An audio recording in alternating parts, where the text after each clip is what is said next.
IL-T20তে লজ্জার জন্ম দিয়েছে রাশিদ খান। নিজের দেশের প্লেয়ার ওমর জায়ের বিপক্ষে বল করতে এসে ১ ওভারে ২৩ রান খেয়ে এমন লজ্জায় পড়তে হয়েছে।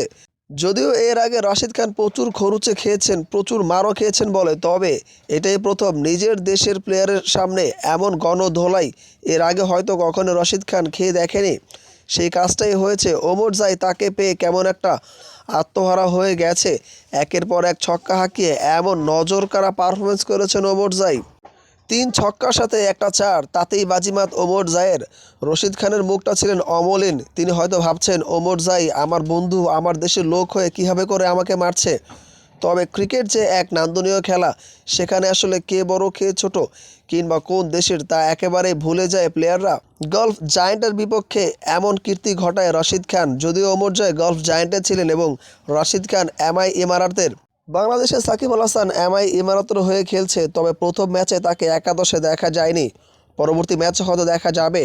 এমআই ইমারাত ১৬৪ রান করেও ম্যাচটা হেরেছে শুধুমাত্র রশিদ খানের জন্য। তিনি আবার খরচ করেছেন ৪৪।